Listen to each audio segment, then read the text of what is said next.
You have probably seen it hundreds of times without really looking at it, the tiny cap on the end of a tire valve. It is light, cheap, easy to lose, and so small that it almost feels optional. If one goes missing, many drivers keep going. After all, the tire holds air because of the valve inside, right? That is true, but not the whole story. The cap is not the hero holding all the pressure inside the tire. Its job is quieter. It sits outside the valve, blocking dust, water, grit, and road debris before they reach the small mechanism that actually seals the air in. To understand why that matters, we need to look beneath the cap, the small valve that made air-filled tires practical. Before air-filled tires became common, many vehicles rolled on solid rubber wheels. They were tough, but they made every road feel rough. Pneumatic tires changed the ride by using trapped air as a cushion. But that created a new problem. How do you let air in without letting it escape again? That question made tire valves important. One of the most famous designs was the Schroeder valve, patented in the 1890s and later adopted widely on cars, bicycles, and many other wheels. Its basic idea was simple and reliable. Press the valve open when filling the tire, then let it close again when the pump is removed. The cap was added for a less dramatic reason. The valve sat outside the wheel, exposed to one of the dirtiest places on a vehicle. A small cover became the easiest way to protect it. What is hiding under the cap? Under the cap is the valve stem. Inside that stem sits the valve core, the tiny part that controls the air. It uses a spring-loaded mechanism. When you attach a pump, the pump presses a small pin inside the valve. The passage opens and air flows into the tire. When the pump comes off, the spring pushes the core shut again, trapping the air where it belongs. So the cap is not the main seal. The real work happens deeper inside. That distinction matters because it keeps the story honest. A valve cap is useful but not magical. It does not replace the valve core. It protects it. And the valve core, small as it is, has to open and close cleanly for years through pressure checks, refills, heat, cold, vibration, and road grime. At that scale, even a tiny intruder can become mechanical trouble.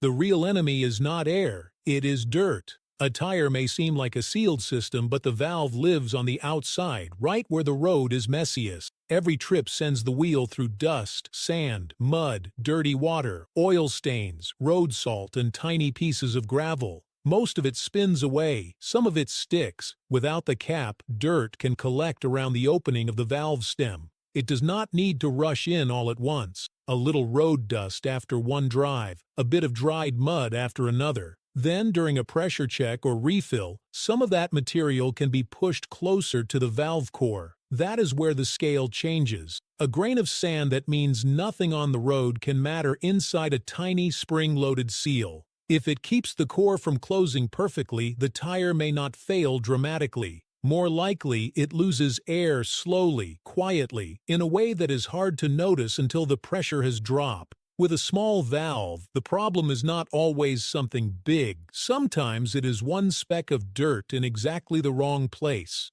Moisture, salt, and the slow work of corrosion. Dirt can interfere with the seal. Water works differently. It is quieter, slower, and more patient. When a valve is left uncovered, moisture can sit around the stem and creep into threads and gaps that were never meant to stay wet. On a dry road, that may sound harmless. In winter conditions, coastal air, or places where roads are treated with salt, the story changes. Salt makes moisture more aggressive. It encourages corrosion on metal parts, and corrosion rarely announces itself at the beginning.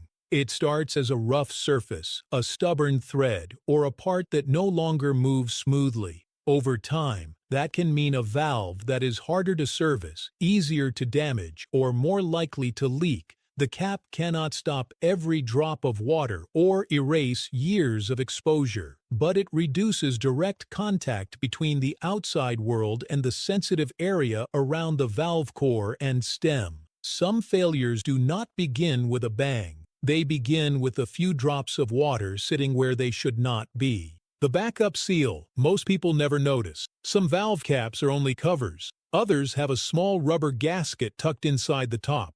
When the cap is tightened, that little ring can press against the end of the valve stem and create a secondary seal. This does not mean the cap is responsible for holding tire pressure. That job belongs to the valve core. But if the core develops a tiny leak, a cap with a gasket may slow the loss of air long enough for the problem to be noticed. That is a small difference, but it matters. The gasket is not the main lock.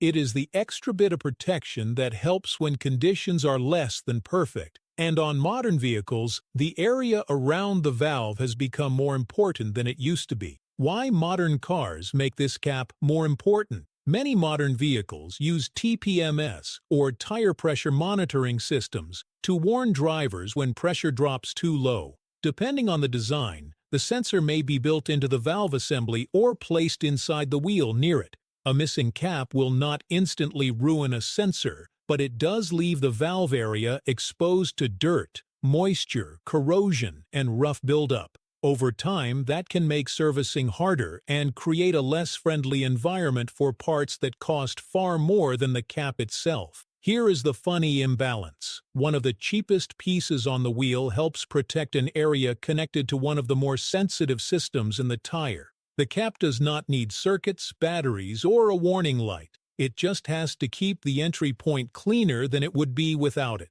That simple job becomes more valuable when the parts around it become more advanced. Plastic or metal, when better looking, is not always better. At first, metal valve caps seem like an upgrade. They look cleaner, feel heavier, and give the wheel a more finished appearance. Compared with a plain plastic cap, they seem more durable. But in everyday use, the best choice is not always the one that looks strongest. Plastic caps are common for good reasons. They are light, cheap, easy to replace, and they do not rust. They are also less likely to seize onto the valve stem. A metal cap can react badly with moisture, salt, and the metal of the stem. Over time, corrosion can make it stick in place. Then a tiny cosmetic detail becomes an annoying problem.